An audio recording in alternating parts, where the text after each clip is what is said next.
Alright, talagang naninindigan si Representative Stella Kimbo, no, na walang mali doon sa ginawang report, no, nung pumunta na siya sa naging enrolled bill.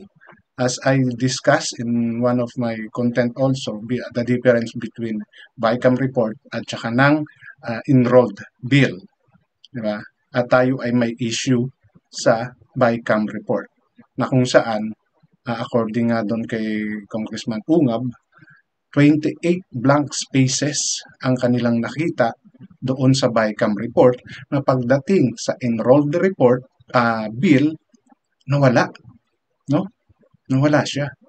And ngayon, sabi nagkakalaglaga na dahil noong una, wala raw, wala namang blanco doon sa enrolled bill or doon sa GAA, no? Nung inapprove yung GAA natin. Pero ngayon, nagkakalabasan na. At itong si Representative Kimbo ay still naninindigan. And according to her also, no, the technical secretariat ng staff ng Senate daw, Senate, ang may karapatan. No? Meron daw silang rights na fill upan yung mga blank spaces na yun. Well, medyo may problema doon. And according nga kay Senator ex-senator, no? Dating senator Tito Soto, mukhang kailangan atang mag-aral daw ng mga congressman ngayon, mga congresswoman, because of this BICAM report na ang daming blanco pero pumasa at naging enrolled bill na ngayon ay atin ang magiging budget for this year. Diba? Na kung saan maraming insertion ang nangyari. At yun yung reason na iniisip ng karamihan na kaya blanco ang BICAM report dahil mayroong magdadagdag at magbabawas ng budget for 2025. Okay? Parang kakaiba, no? Ayaw mo nating isipin pero kitang-kita yung nangyayari ngayon dito sa gobyerno natin. Na ibang klase, parang super ang pagiging paghukus-pokus ng budget ng Pilipinas. Dahil ba sa parating na eleksyon? Alam mo, tuwing eleksyon na lang talaga sa Pilipinas, ang daming korupsyon na nangyayari bago dumating yung eleksyon. Sa totoo lang. Kasi kailangan ng budget. Walang masyadong sponsor or nagdo-donate sa inyong mga politicians, kaya yung pera talaga ng bayan ang gusto na ninyong gamitin. At ang pamamaraan nyo is mag-hocus-pocus sa budget natin. Grabe naman kayo. Habang halos lahat ng Pilipino nagkukumahog magtrabaho, pero anong ginagawa nyo? Tataasan nyo yung mga taxes, kung ano-anong mga taxes ang ipapatong ninyo, pero wala naman sa ayos yung paggagawa ninyo ng budget. Okay, so pasensya na, no? Kasi talagang nakaka-disappoint yung nangyayari ngayon. Okay, issue lang po tayo, walang personalan, no? Kung ano man po yung aking mga sinasabi sa content ko na to, yun ay pawang aking opinion. Nag-express lang po ako ng opinion ko, ha? Freedom of expression, baka naman ipatawag nyo rin ako. Wala po, maliit na channel lang ako, no? Pati ako pag-interesan pa ninyo. Okay, hintayin nyo muna, lumaki yung channel ko. Ako po yung nagpapahayag lamang ng aking saloobin bilang isang Pilipinong may concern sa nangyayari sa Pilipinas. Okay? So, dito nga po sa BICAM report na to, diba? Tulad nung nasabi ko doon sa aking mga ibang content, yes, parang lumalabas lang na ito ay parang rough draft, no? Meron na silang ang Senate at saka ang Congress ay may kanya-kanya ng mga naka-ready budget, di ba? Tapos kaya nagkakaroon ng BICAM report, doon nagkakaroon ng consolidations kung ano ba yung mga dapat lagyan ng priority budget, kung ano-ano ba talaga yung mga dapat unahin, no? And during that BICAM report, yun nga, doon lumalabas na may mga blanco. Ang nakakapagtaka kasi, di ba, bakit kailangan ninyong iwanang blanco yan? Nag-consolidate na nga kayo eh. Di ba? Consolidation nga ang ginagawa ninyo, pero bakit mayroong blanco? Ano yung purpose ng mga blanco na yun? Di ba? At bakit pumirma yung mga senators and some of the Congress na part ng BICAM na yun? Di ba? Alam niyong may kulang pa. Bakit prinosid ninyo tapos ang magpipill up is yung technical staff or technical secretariat ng sinasabi katulad ni Representative Kimbo. Okay? Mukhang may problema talaga and I don't know if what they are saying are true. Okay? Kasi simpleng logic lang ang iisipin mo dito. Simple lang Gumawa kayo ng report, di ba? Kung yan ay hindi pa final, dapat hindi nyo pinipirmahan, di ba? As simple as that. Because once you put your signature sa ganyang bagay, nag-a-agree kayo na lahat ay tama. Lahat ng nandiyaraan ay tama at pwedeng magtuloy-tuloy. Di ba? At pipirma kayo kapag yan is fully, di ba? Recognize ng lahat at sinang-ayunan ng lahat at walang blanco. Di ba? Dapat understood sa lahat yan Hindi pwedeng, o sige, ipasa na muna natin yan, saka na lang natin balikan. Hindi dapat ganun. Simple. Diba? Hindi mo na kailangan maging genius or politicians, diba? Or mag-aral ng batas para lamang maintindihan mo na kapag may mga blanco, ibig sabihin questionable pa yan. Hindi pa yan dapat inaaprubahan. At hindi nyo dapat iasa doon sa mga technical staff or technical secretariat or staff ninyo yung mga ganitong bagay dahil pera ang pinag-uusapan. And most of those blanks, it's either pera or yung mga department na kailangang bawasan at dagdagan na hindi dapat ginagawa ng mga technical secretariat. Ngayon, kung sinasabi ni Representative Kimbo na they are allowed, dapat baguhin ninyo yung batas na yan. Dapat magpatawag din ang Congress, ng hearing about dyan sa sinasabi ninyong batas na yan. Di ba? In aid of legislations. Di ba? Kasi may mali Why are you allowing those people, those staff of yours, na mag-fill in ng mga blanco na yan? And we're talking of our budget. And trabaho po ninyo yan Trabaho po ninyo yan. Hindi po trabaho ng sekretariat ninyo yan. Binoto po kayo para pangalagaan ng ating bansa. Gumawa ng batas, magpasa ng batas. Di ba? Kaya lang, ano ang nangyari? Yung sinasabi kasi ni Kimbo ngayon, yung technical secretariat ng Senado ang nag-fill up. But never mentioned the name. But para po mas maging makatotohanan po yung sinasabi ko, ating pong bibigyan ng konting reaction itong mga pinagsasabi ni Representative Kimbo about dyan sa BICAM report na yan. Meron na pong petition na kini-question po sa Congress of Prema yung mga nag-gaan nila Congressman Sito Umab and Attorney Victor Rodriguez kasama ko po sa bahan. You wanted the SC to declare it po unconstitutional. Sila naman po ay malayang gawin yan, pero kami naman po ay we stand by our position that the 2025 GAA is lawful, valid, and fully enforceable. So talagang pinanindigan nila ni Congressman Kimbo at the rest nung involved diyan sa BICAM report na yan na constitutional at tama daw. Kasi itong sila Representative Ungab at yung tumatakbong senator na si Vic Rodriguez ay nag-file sa Supreme Court about this GAA natin. Ano ba yung GAA? Yan yung General Appropriation Act na kung saan yan yung nagdi-dictate kung ano-ano yung mga magkakaroon ng budget, sino-sino mga budget, sino nabawasan, sino natagdagan para sa 2025 nating gagastusin. Trilyon ang pinag-uusapan diyan. And bakit sila nagsampa noon? Kasi nga, yung BICAM report na inilabas ay maraming blank spaces na questionable. Pero nag-proceed, naging GAA at naging enrolled bill na siyang dumating kay Pangulong Marcos Jr. Okay? Ang enrolled bill lang po ang kumpleto. Pero ang pinanggalingan ng enrolled bill ay yung BICAM report. Na ang BICAM report ay kulang-kulang, may mga blanco nga. At ang dumadating lang kay PBBM ay yung enrolled bill.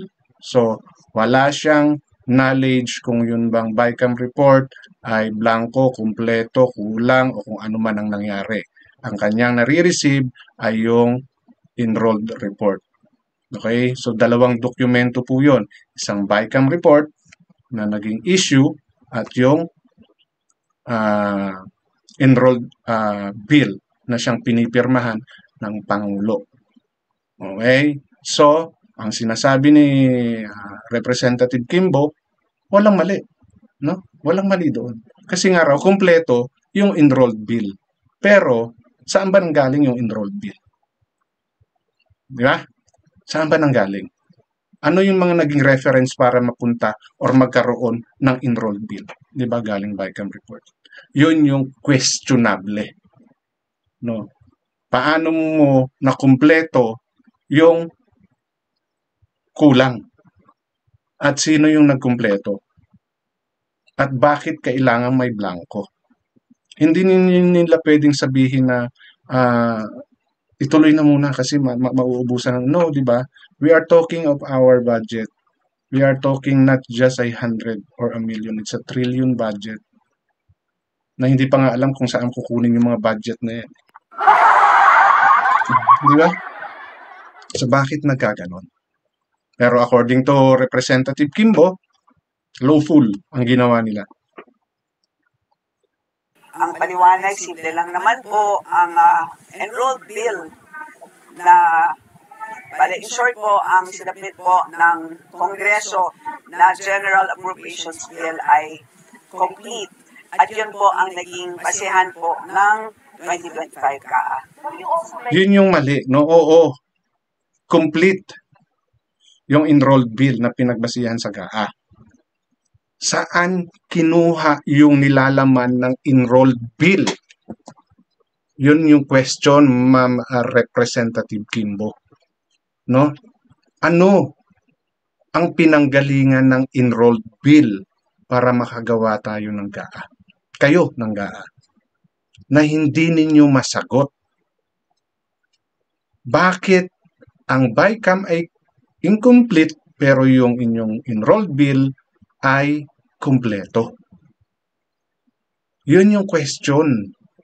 Kasi umamin na kayo ngayon na may blanco talaga sa BICAM report ang BICAM report ang pinagbabasihan, di ba? Correct me if I'm wrong, ang pinagbabasihan ng enrolled bill na pinasa ninyo kay PBBM or kay Pangulong Marcos Jr. No? Napakasimple po nun. Diba? Wala ang question doon sa enrolled bill. Ang question is nandoon sa BICAM report. Kaya nagkakaroon ng problema yung GAA natin. Nagiging unconstitutional siya.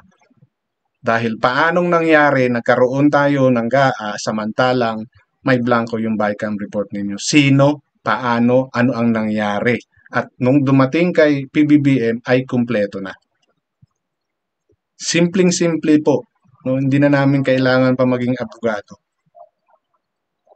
Nila statement na yung pag-ratify ng revise or yung corrected version ay address na. Bakit yung ano lang, elaborate na and Opo. So, as I said yesterday, merong dalawang omnibus provisions sa ating BICAM report. At ang isa po doon is that in case of conflict between the BICAM report and the printed version of the bill, the latter will prevail.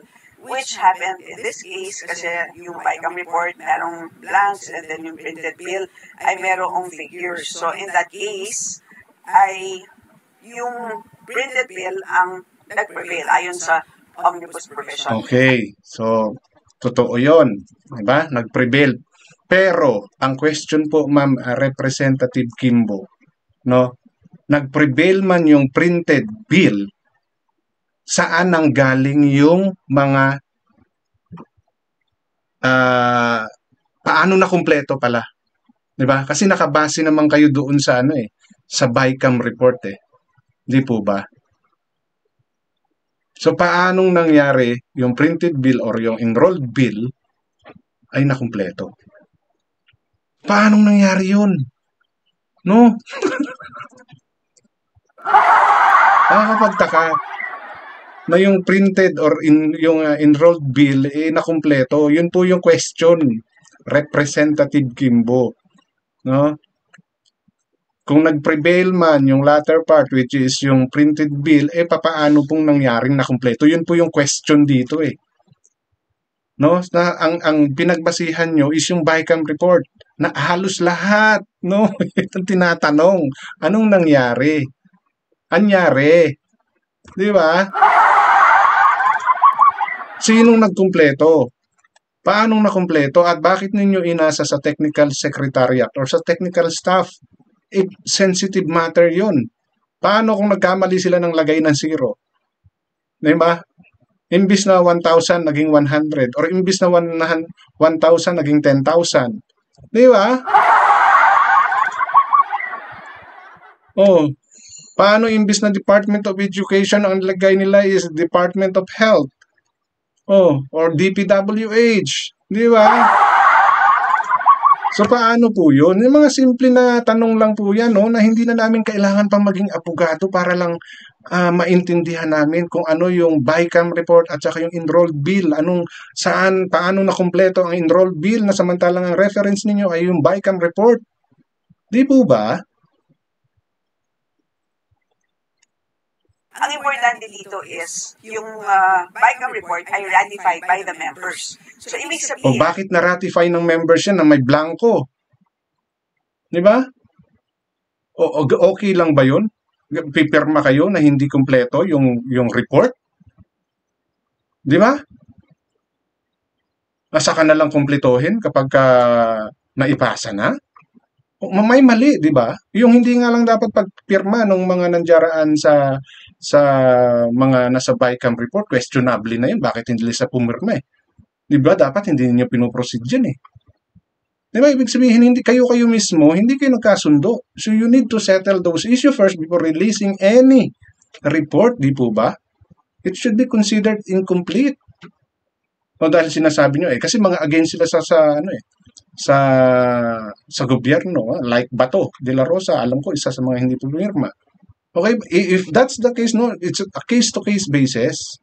Pero yung ipapasa ninyo na kulang, tapos pagdating sa enrolled bill ay kumpleto, may mali naman po doon, di ba? May mali na doon.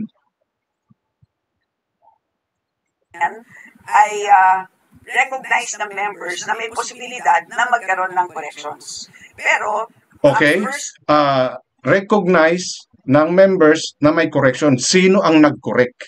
At bakit kailangan pang i-correct? Bakit hindi ninyo muna inassure na sigurado na yon? Di po ba? Napakasimple. Okay. Na-recognize na may i-correct. Sino ang nag-correct? Bakit ninyo inaasa sa mga technical secretariat or staff ninyo? Di ba? Napakasimple po mga tanong na yun.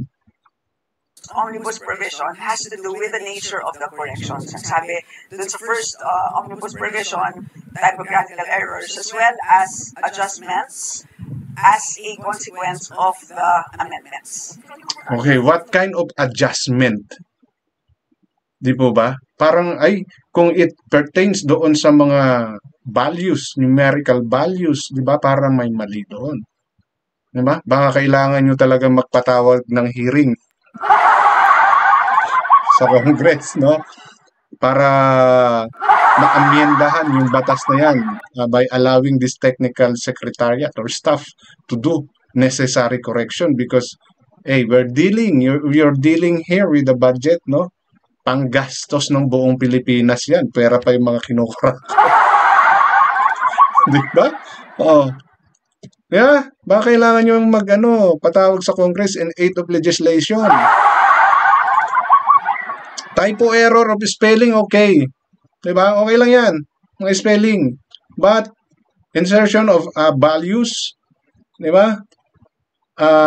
letting them to put what kind of department yung dapat na mabigyan ba, parang may mali na doon. Paano kung mas strict nilang bigyan dahil ang mga kamag-anak nila is nasa DPWH? Di ba? Oh, parang may mali.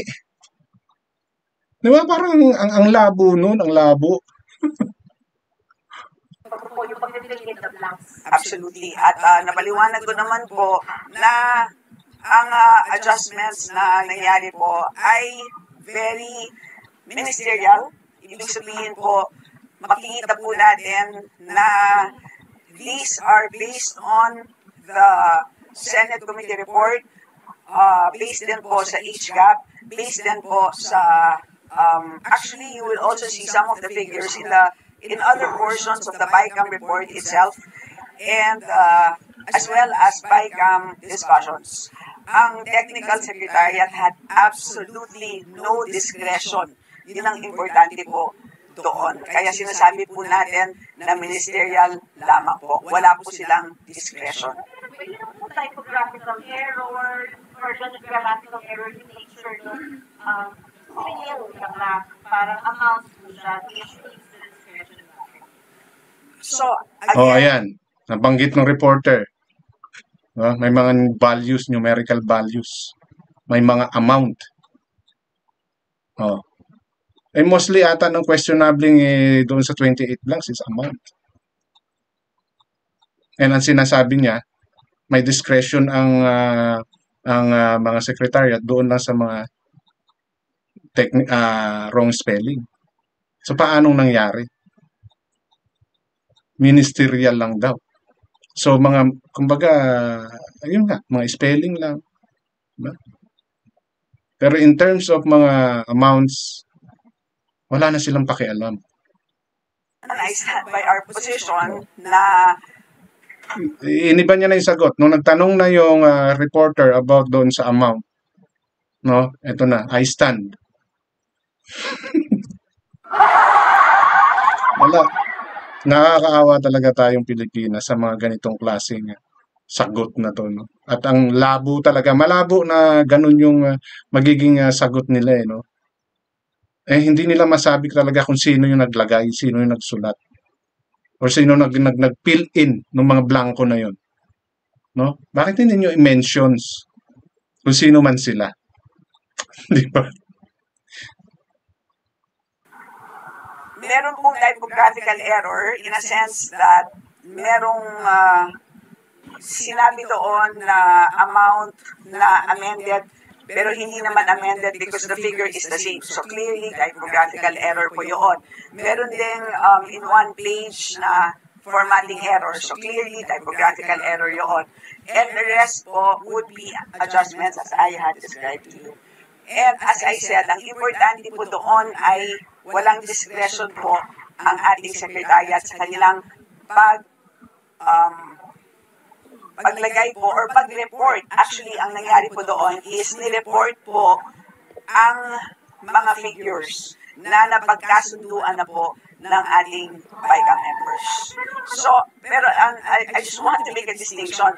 So, kung ang ginawa ay naglagay ng figures na on their own at hindi pinag-usapan, yun po ay mali. Yun po ay unconstitutional. Okay. Sige. Sinasabi niya, nagkaroon naman daw ng figures. Okay, ang nilagay na figures is napag-usapan na nila. Bakit? No? Hindi niyo binalikan yung BICAM report ninyo. Bakit hindi niyo kinumpleto doon? Di ba? Sige, na kayo.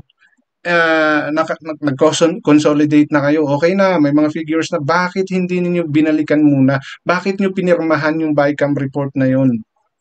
Di ba? Anong nangyari? Sino ngayon yung nag-decide noong mga amount na yun after ninyong pinirmahan yung BICAM report na may mga blanco? At bakit hindi ninyo inayos yung mga blankong yun? Gumawa kayo ng report, ng BICAM report na blanco, tapos nung nakapag-decide kayo na okay, ito na yung figures, no? na pinalagay nyo ko, no, sa inyong mga secretariat, no, sa mga staff ninyo, bakit hindi kayo ulit nagkaroon ng another round? No? Hindi nyo kasi pwedeng sabihin na you don't have enough time. Ang hahaba nga ng bakasyon. Yeah, may mga break kayo. Oh. Di ba? Budget yung pinag-uusapan dyan, no? Pera ng bayan na gagastusin. Di ba? Paanong mangyayari yon? Kung nagkaroon na pala kayo, and how many days it took para sa inyo is consolidate ng figures na dapat ilagay ng inyong mga staff. Di ba?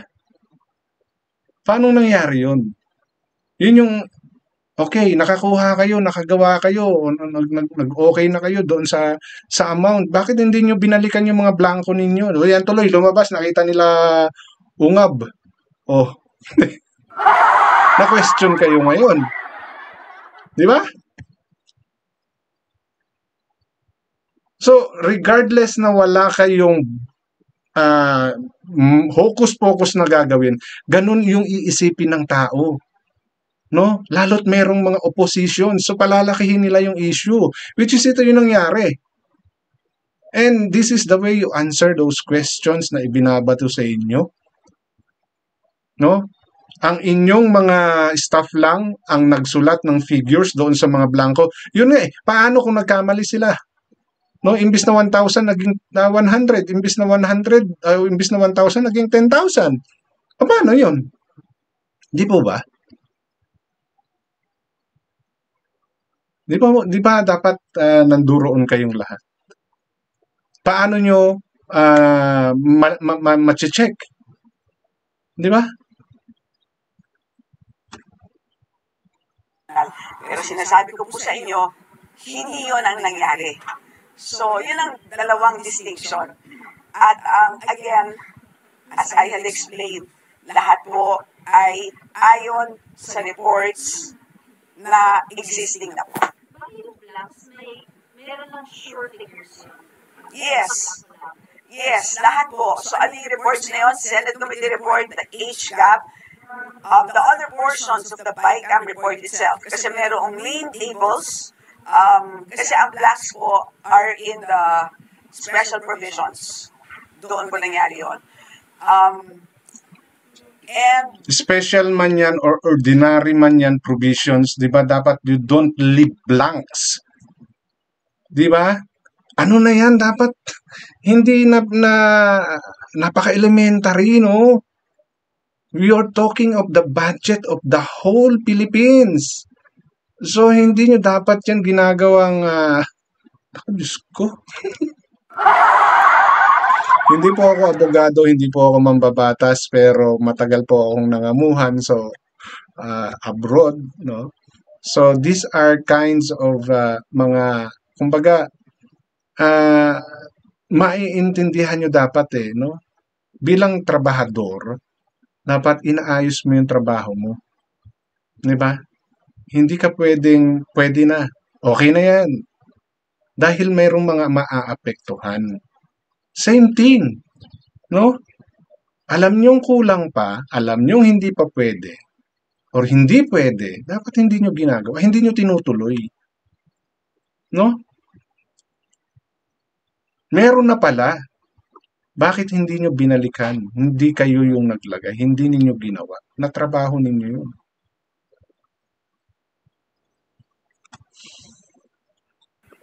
So, na-mention ko na, Senate Committee report, HGAP, the BICAM report itself. Are you willing to provide us a copy of the enrolled bill para po mapagkumpara namin yung pong fill up at saka yung blanco doon sa BICAM report? Kasi yung mga critics sinasabi nila, paano magkakaroon ng typographical error? Blanco nga. So they're saying na yung blanco daw po sa BICAM report should be dapat zero din or blanco daw po itas in the bill. Kasi ito daw piniratify ng Kongreso, BICAM blank should be zero po. May punto yung mga reporter, di ba? Totoo yun. Di ba? Kung blanco yan, edi dapat hanggang enroll bill, blanco siya. Di ba? May punto. Totoo yung sinasabi ng mga reporter. Di ba? Kasi nga pinagbabasihan ninyo yung BICAM report para magkaroon ng enrolled report. So kung blanco yan doon sa umpisa lang, dapat blanco rin yan na makakarating kay Marcos.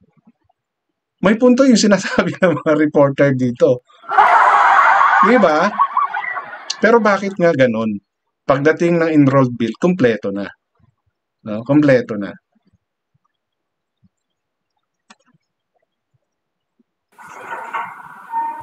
So, again, napaliwanag ko na nga po na Wala na may sakit si Kimbo. Ang tagal nag-post. So makikita po talaga natin dito no na lumulusot na lang, no? Pasensya na po, Ma'am Representative Kimbo, Stella Kimbo, no? It only shows na talagang may pagkukulang ang ginawa ninyong pagsasaayos ng ating GAA. And mayroon talagang reason para magkaso or mag-appeal or magsampa ng kaso sila Representative Ungab at saka si Vic Rodriguez, no? Dahil nga dyan sa nangyari na yan. Unconstitutional po talaga. Kasi bakit nga ba talaga, no? Bakit blanco pagdating sa nakarating kay Marcos, kumpleto. No? Kung sinasabi ninyo na mayroon na, may okay na, yung mga blankong yun ay may figures talaga, no? Bakit hindi niyo kinorek yung BICAM report ninyo na yan? Para wala kayong naging usapan, walang nakita sila Ungab na pwedeng ibalik sa inyo na alam nyo naman na may sisilip. Di po ba? Bakit hindi nyo binalikan yun? Bakit hindi nyo pinilapan yun? Inisip nyo, sige doon na lang yan sa enroll bill natin pilapan since okay naman na yan. Which is mali po, di ba? Kasi pag ganun, pag-iisipan po talaga kayo na mayroon kayong mga hocus-pocus na ginawa. So ito na nga yun. So kaya nga magkakaroon ng rally bukas dahil sa nakikita nila na anomalya sa ating budget. So, kayo po, ano po ba masasabi ninyo dito sa mga napagsasabi ni Representative Kimbo at sa kanyang mga paliwanag? At ano po ba sa tingin ninyo kung ano yung tama na ginawa sana? Okay, issue lang po tayo walang personalan. Ito po pawang aking mga opinion lamang na aking ibinabahagi sa inyo. Hanggang dito na lamang at maraming salamat.